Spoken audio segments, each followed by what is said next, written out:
America को ଛାଡ଼ି UAE ଏବେ ଭାରତୀୟ ଅସ୍ତ୍ରଶସ୍ତ୍ରକୁ ଦିବାନା କାହିଁକି ଆସନ୍ତୁ ଜାଣିବା। ୟୁଏଇ ଯିଏ ଦଶନ୍ଧି ଧରି କେବଳ ପାଶ୍ଚାତ୍ୟ ଦେଶରୁ ଅସ୍ତ୍ର କିଣୁଥିଲା, ସେ ଏବେ ଭାରତର ବ୍ରହ୍ମୋସ ମିସାଇଲ ପାଇଁ ଚୁପଚାପ କଥାବାର୍ତ୍ତା କରୁଛି। କାରଣ 2.5 ବର୍ଷ ଭିତରେ ସେମାନେ ପ୍ରାୟ 3000 ଥର ଡ୍ରୋନ୍ ଓ ମିସାଇଲ ଆକ୍ରମଣର ଶିକାର ହୋଇଛନ୍ତି।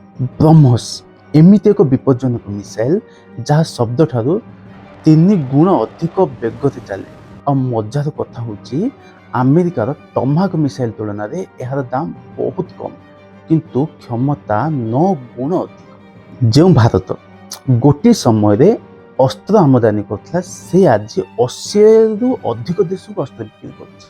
କ'ଣ ଭାରତୀୟ ଅସ୍ତ୍ରଶସ୍ତ୍ର ଆଗାମୀ ଦିନରେ ବିଶ୍ୱ ବଜାରରେ ନୂଆ କିଙ୍ଗ ହେବ? ଆପଣଙ୍କ ମତ କ'ଣ କମେଣ୍ଟ କରନ୍ତୁ ଆଉ ସବସ୍କ୍ରାଇବ୍ କରନ୍ତୁ।